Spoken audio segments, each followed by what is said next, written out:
nós descende divina luz, a nós descende divina luz, em nossas almas acendei o amor de Jesus, o amor de Jesus. Toda a Assembleia, a nós descende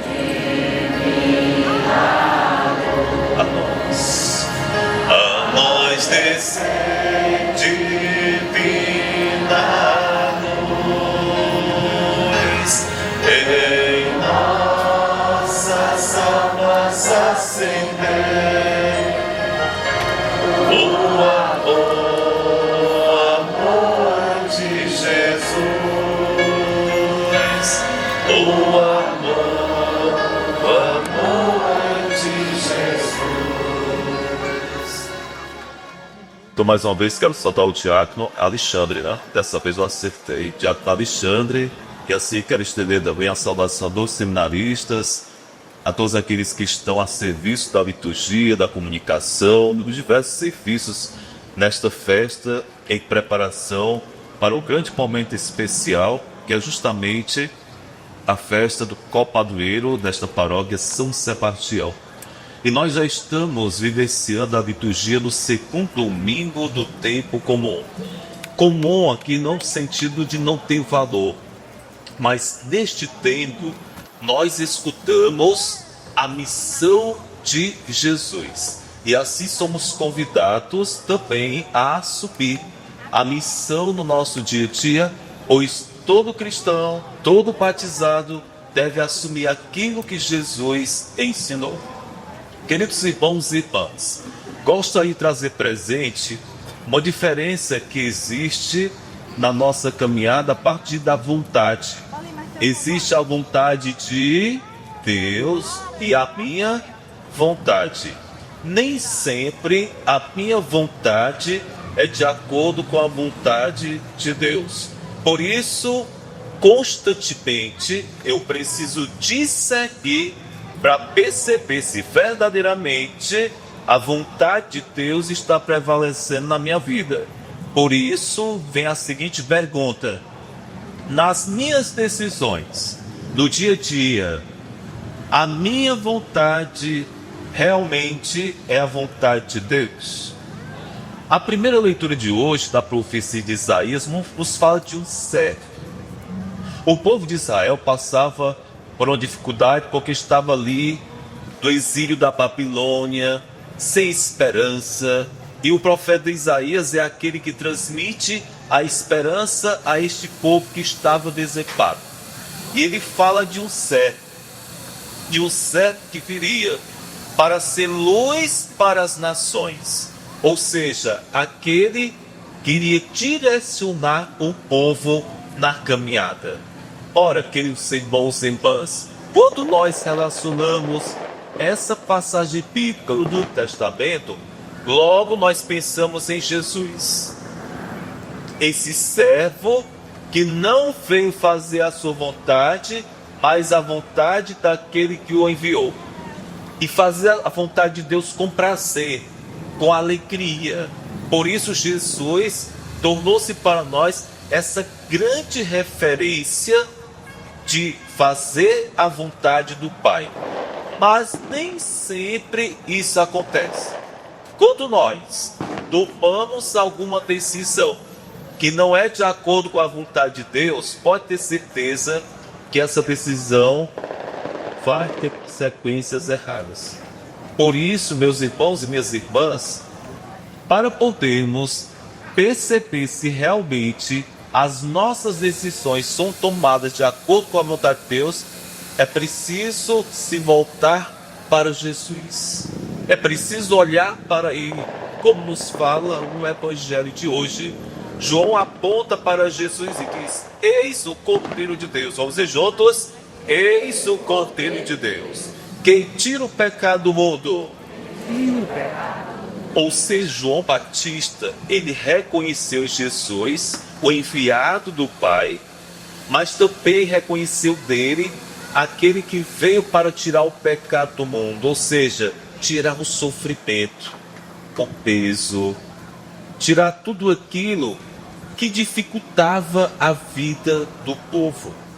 Daí, queridos irmãos e irmãs, o João Batista, na sua simplicidade, ele é capaz de perceber a presença de Jesus ali na caminhada daquele povo.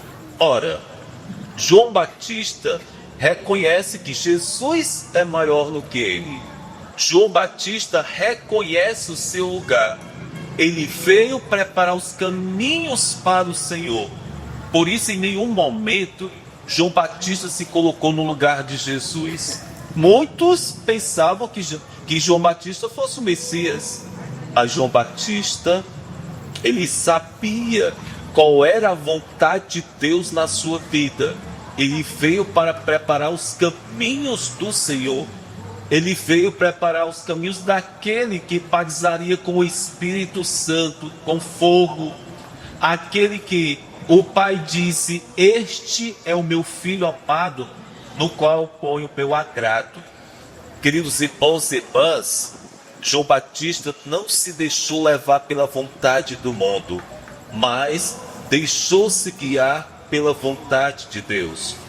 O próprio Jesus, antes de assumir a paixão, ali no sofrimento, ele disse: Pai, afasta de mim este cálice. Não, Pai, não seja feita a minha vontade, mas a tua vontade.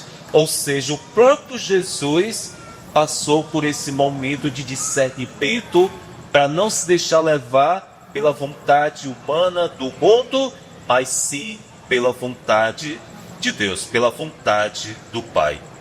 Queridos irmãos e irmãs, nós também lembramos de São Sebastião. Ele que foi capaz de dizer não à vontade do mundo. Ele permaneceu firme na sua fé, permaneceu firme na vontade de Deus. E o que foi que aconteceu? Ele foi assassinado. Ele passou por sofrimentos. E quando nós olhamos as imagens de São Sebastião, nós percebemos sempre a presença de flechas. Por quê que ele recebeu flechadas? Porque ele disse sim à vontade de Deus. Nós podemos dizer que essas flechas representam o ódio, a intolerância, a incompreensão. Foram essas flechas que passaram o corpo de São Sebastião, porque ele fez a vontade de Deus. Mas, queridos irmãos e irmãs, eu digo uma coisa para vocês: nenhuma flecha atingiu o amor que São Sebastião tinha para com Jesus. Nem. O corpo sofreu com as flechadas, mas o seu amor por Cristo só cresceu. A sua busca de viver a vontade de Deus só cresceu. Daí podemos trazer também para a nossa realidade.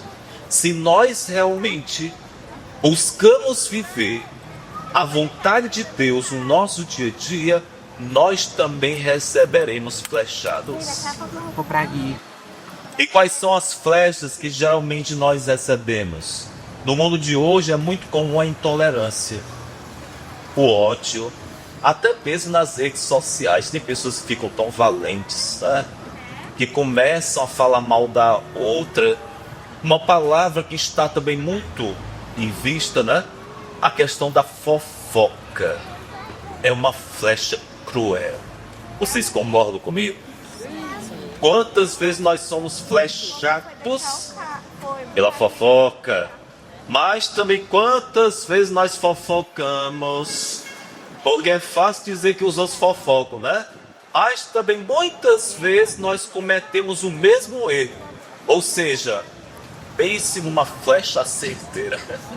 Olha, tem gente que tem um arco, né, bem feito, e começa a jogar flecha um no outro, como se fosse realmente algo importante. Agora eu digo para vocês, a gente poderia jogar flecha, mas do amor, né?